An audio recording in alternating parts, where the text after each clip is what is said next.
మీకు నమ్మకం కుదరడం కోసం మమ్మల్ని ఏం చేయమంటారో చెప్పండి. మీరు పరీక్షలు పెడతారో, అవమానాలు పాలు చేసి మా ఓపిక సహనం పరీక్షిస్తారో మీ ఇష్టం. కానీ ప్రేమతో తీసుకురాలేదు అని మాత్రం అనకండి. మమ్మల్ని నమ్మండి అత్తయ్య గారు. చెప్పుడు మాటలకు విలువివ్వొద్దు.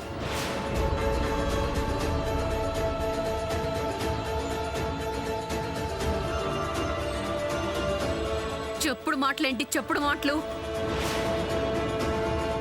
తప్పుడు మాటలు మాట్లాడుతూ ఆడాల్సిన నాటకాలన్నీ ఆడి చెప్పుడు మాటలు అంటున్నావేంటి? అలా అయితే మీ చెప్పుడు మాటలు విని నేను బయలుదేరొచ్చానే, అదే తప్పు. మళ్ళీ మళ్ళీ మీ మాటలు నమ్మి బోల్తా పడే ప్రసక్తే లేదు. అత్తయ్య గారు, ఆవేశపడొద్దు. కాస్త నిదానంగా ఆలోచించండి. చాలే ఆపు. నువ్వేం చెప్పినా మేము ఇక్కడ ఉండదలుచుకోలేదు. ఉండవు. అమ్మా, అన్నయ్య వదిన అబద్ధాలు చెప్పరమ్మా. నువ్వు మాట్లాడకే. వాళ్ళ గురించి నీకేం తెలుసని అంత గ్యారంటీగా అబద్ధాలు ఆడరని చెప్తున్నావు? వాళ్ళు మనతో చెప్పినవన్నీ అబద్ధాలే, చేసినవన్నీ అబద్ధాలే. పద వెళ్దాం. మేం చేసేవి చెప్పేవి ఏవి అబద్ధాలు కావత్తయ్య గారు. మీరెక్కడో అరణ్యంలో ఉంటే మిమ్మల్ని తీసుకొచ్చి జాగ్రత్తగా ఏ లోటు లేకుండా చూసుకోవాలి అనుకున్నాం. అంతేగాని ఇందులో ఏ స్వార్థమూ లేదు. నీ కళ్ళబొల్లి కబుర్లు నాకు చెప్పకు. పద స్వాతి.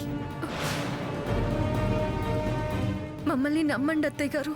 మీకు దండం పెడతాను.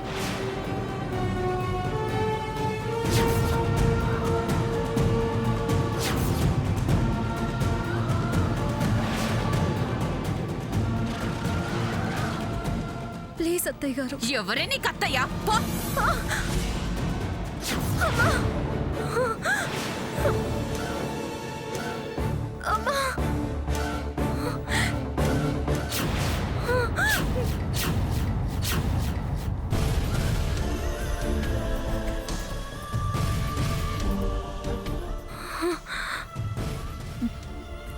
ఇదంతా కళ.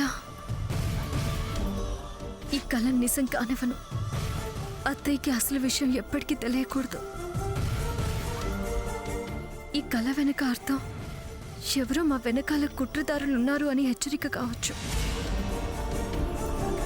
చంద్రలేఖ, శ్రావణ్లు కాక ఇంకెవరైనా మాకు తెలియని శత్రువులున్నారా? అందరితో జాగ్రత్తగా ఉండాలి.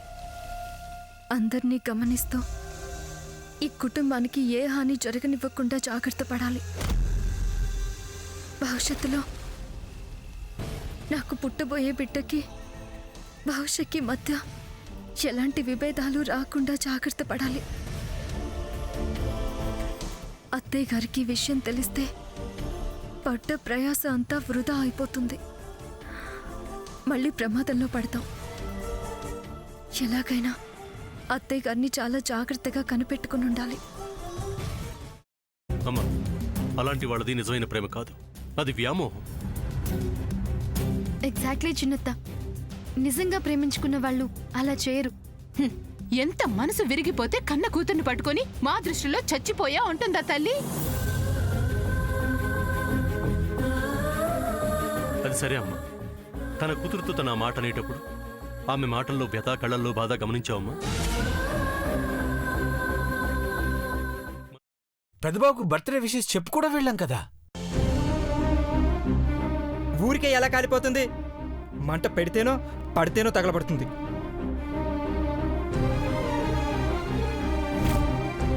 కరెక్ట్ చిన్నబాబు. నీకొచ్చినట్టే నాకు డౌట్ వచ్చింది. పార్వతే షర్టును తగలబెట్టిందనుకుంటా.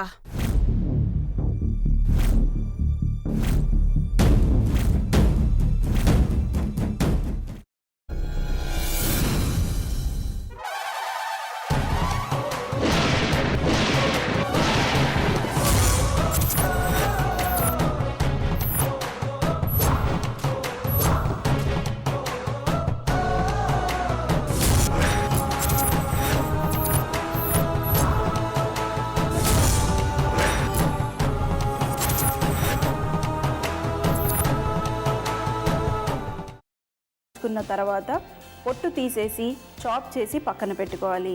ఒక ప్యాన్లో కొద్దిగా నూనె వేడి చేసి అందులో ఆవాలు, మినప్పప్పు, శనగపప్పు, కరివేపాకు, సన్నగా తరిగి పెట్టుకున్న ఉల్లిపాయలు వేసుకుని 1 నిమిషం పాటు వేయించుకోవాలి. ఆ తర్వాత కాల్చి కట్ చేసి పెట్టుకున్న వంకాయని కూడా అందులో వేసుకుని బాగా మిక్స్ చేసి బౌల్లోకి ట్రాన్స్ఫర్ చేసుకుని అందులో తగినంత చిక్కటి పెరుగు లేదా పల్చటి పెరుగు వేసుకుని మిక్స్ చేసి అన్నంతో కానివ్వండి, చపాతీతో కానివ్వండి సర్వ్ చేసినా చాలా బాగుంటుంది.